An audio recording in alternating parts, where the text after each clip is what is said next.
This is Ishilin. I am here to talk to you about Valentine's Day.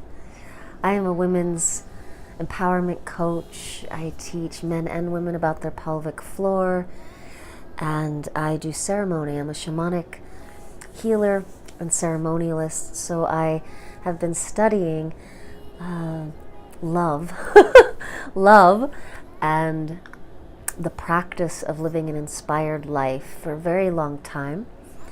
I have been teaching and practicing yoga and the sacred arts for over 20 years.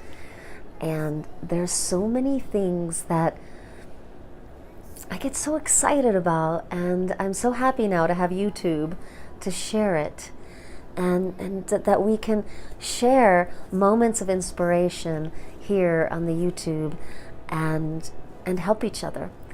So if you're someone who gets anxious around Valentine's Day, if holidays have started to get you down, I have been reconstructing the holidays over the years, and I'm pretty happy with my holidays now. And it used to not be that way. Holidays felt like a time of anxiety, overgiving, and then getting disappointed. So tonight I want to share the 4 ways that have really eradicated disappointment from Valentine's Day for me. And I just know that there's so many women out there still suffering on Valentine's Day. So I'd like to share this with you and give you a new perspective. First of all, the first order of business with eradicating this disappointment and pain. I know it's like heartache that comes. We have such a longing for love, to be loved in a certain way, to feel loved and seen.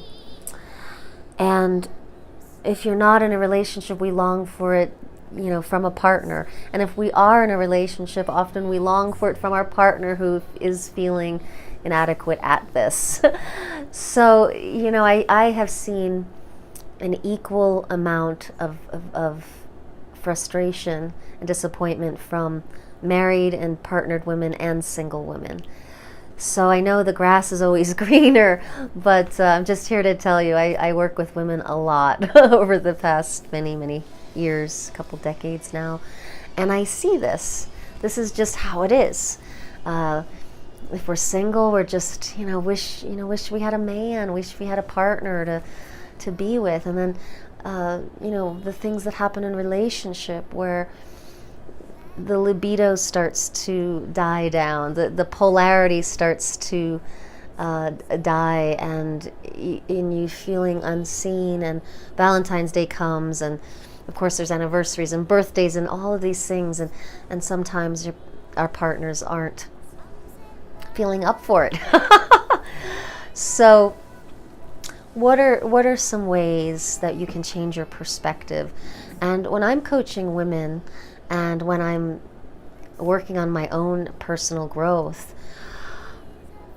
the thing that I know I have control over, because we can only change the things we have control over, and they're the way I perceive something. How we perceive things is under our control. There's not a whole lot else that's under our control, but some things, we can choose certain things in our lives, certain people and the way we live, and for the most part we have choice with that. But we have all the choice in the world with our perception of reality, and to change how we think about things. Now, just because we have choice doesn't mean it's easy.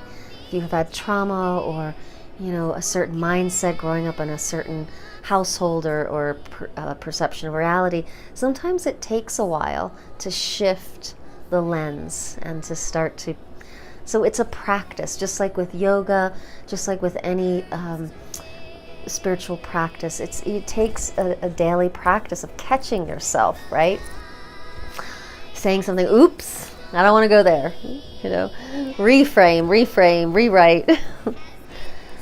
So the first order of business is to know and perceive that nobody else is going to bring you love. Nobody outside of yourself is going to figure out how to make you feel loved or lovable.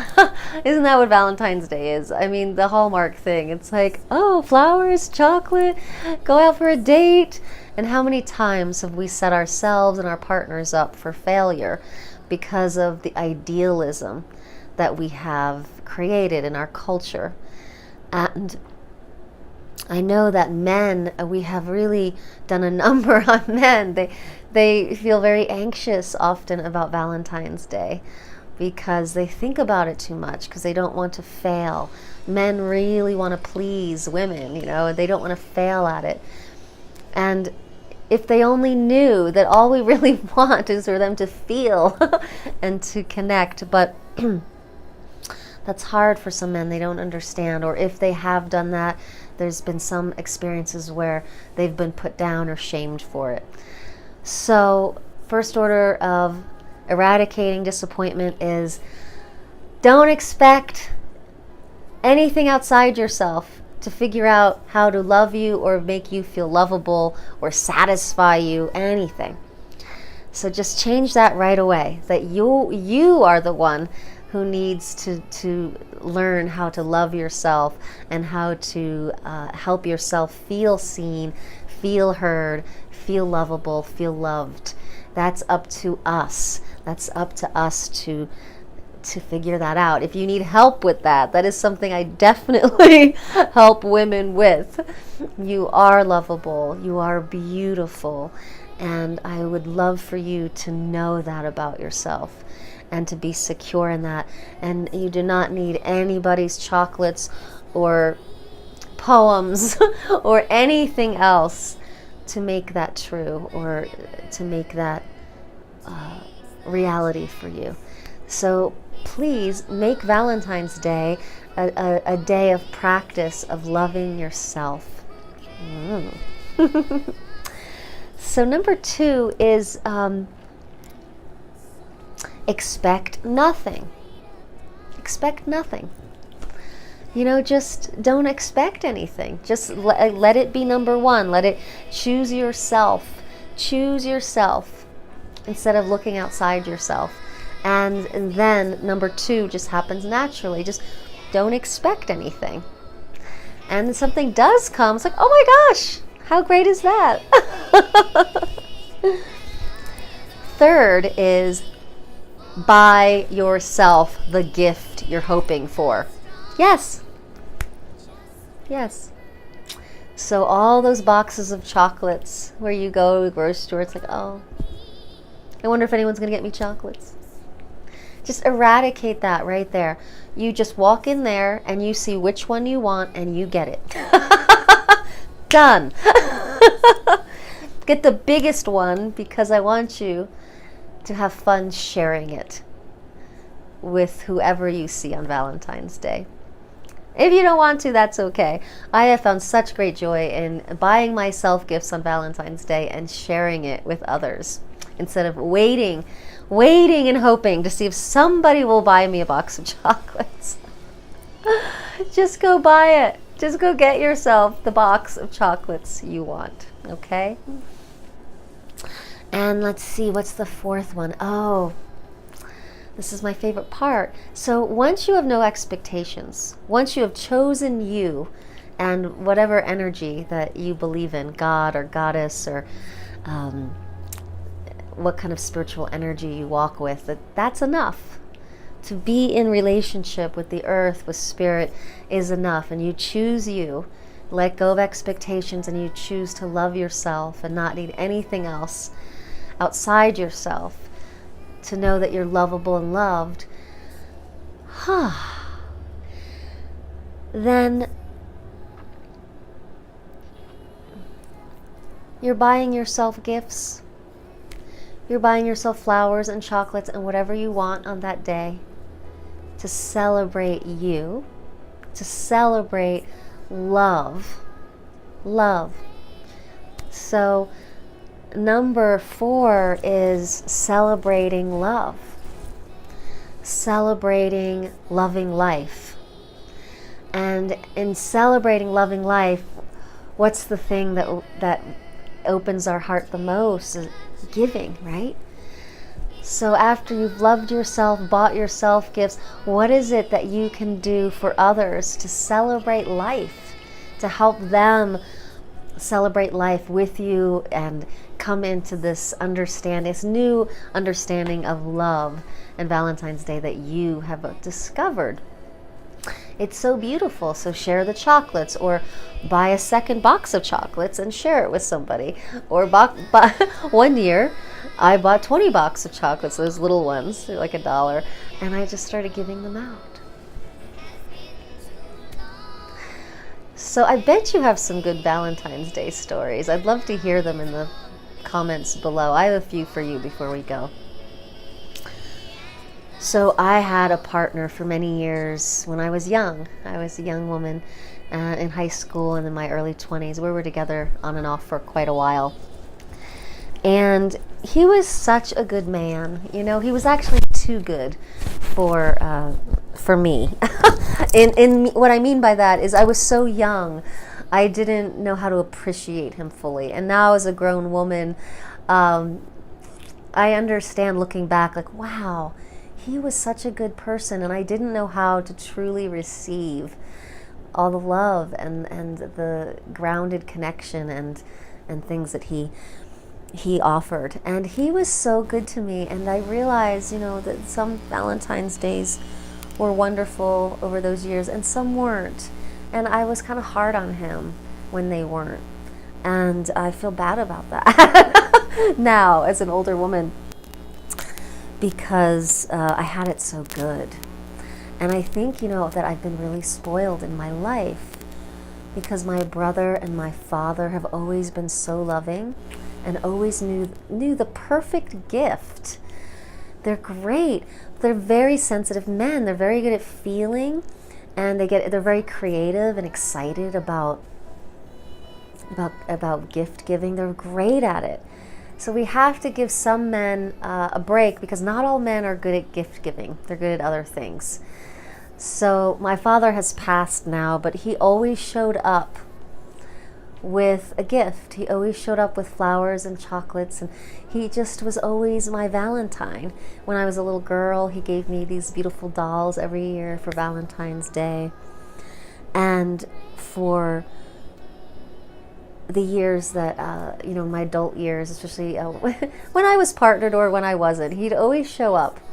And he was my first Valentine. So I was very spoiled. So I think I was very hard on men in my life, because not only were my brother and father very good at gift giving, they were just so creative and kind about it. You know, it was never an obligation. It always just had this joyfulness to it, this celebration and joy of giving. So those are some stories, and there's one funny one. My partner and I, we're not together anymore, but this was a great Valentine's Day, and so we were finishing up hosting something at our house. We did these gatherings, and he said, "Go pack your bag for a overnight." And I said, "Where are we going?" He's like, "It's a surprise, but just, you know, go pack." So, you know, he's finishing up, saying goodbye to everybody, and I pack my bag, got my suitcase. I'm like, "Okay, I'm ready." So it's Valentine's Day, so he takes me to this fancy restaurant and hotel called the Boulderado in Boulder, Colorado. It was so amazing. We had this gorgeous dinner, and then we had this a hotel room, which was lovely, and it's a very old hotel. It's beautiful. And we were getting very hot. We were, you know, having fun. And so we're like, let's walk the hallway. And we were naked, and we wrapped the blanket around us. And we were walking. It was like a big circle with a big staircase thing in the middle. So we were walking around, just cuddled up in our blanket. And when we got to the farthest point, he grabbed the blanket off of me and ran back into the room. And I was standing there naked in the public hallway. And it was so funny. And it was a funny energy. It was shockedy because I got shocked. I was like shocked, but I had all this energy racing through me. And I was embarrassed. And I was like, oh my gosh, trying to run back before anyone saw me. And then I got back and I was kind of like laughing and pissed at the same time. So it was a funny time. But it was such a great night. We had so much fun, and it was just like the perfect. He bought me these beautiful earrings. It was really such a perfect Valentine's Day. So I've had some really good experiences, and I think one that I didn't was this man I was dating, and he was so sensitive and sweet and kind and romantic every other day, except he had this thing with Valentine's Day. He was so frozen by the thought of being not being able to show up in the right way, and he was such a disappointment. I was like, what is wrong with you? And it just turned out, to be one of those all-night talks.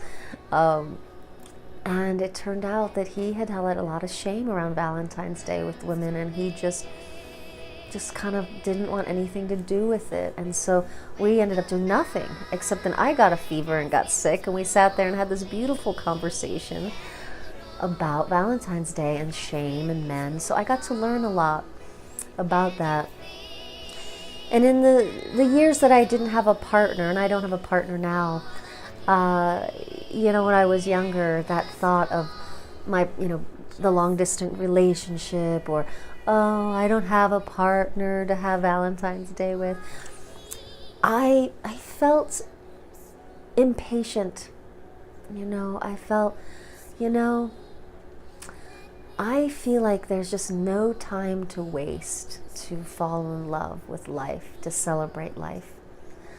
I'm not waiting to have a partner to celebrate love. And I just remember that was, gosh, a few decades ago now, but when I made that choice, when I changed my mind and decided that Valentine's Day was just never going to be about waiting or wishing or wondering if someone was going to, or judging someone if they, on their date, was that a good date or not? That it was just always going to be about celebrating love. So every year I could just really understand what this holiday is for me, and what there was to do. And what there was to do and what there is to do for me every year for Valentine's Day is to love, is to align myself with love, what I love about myself, what I love about my life, what I love about life on earth, and to exude love and to expect nothing in return, and to give as much as I can and where it's needed or where love is needed. And always treat myself, always get myself some treats. I bought myself some flowers this week. And some chocolate, for that matter. So I encourage you to expect nothing. Choose yourself as lovable, and find the love connection within yourself, for yourself, with yourself. Buy yourself treats, and then find little ways to share love and the celebration of life with people.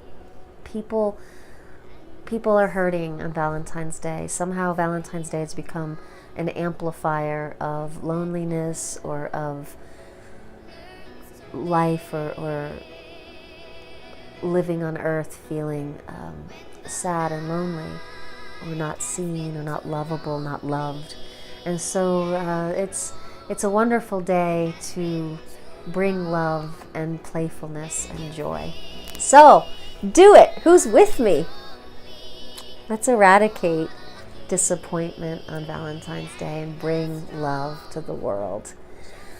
When you do that, come on back and tell me about it. Tell me your Valentine's Day stories that were the best and worst, and what you're going to do for Valentine's Day to treat yourself and to share your love and celebration of life with the world. I'd love to hear it.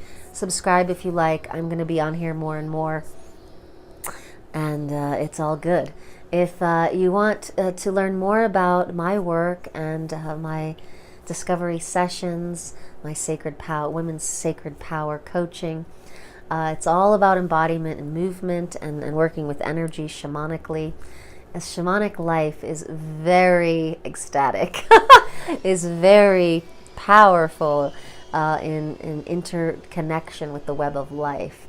And so if you want to learn to live that way and perceive life that way, it's very abundant. It's a wonderful way to live. Just go to my website, womenstent.org.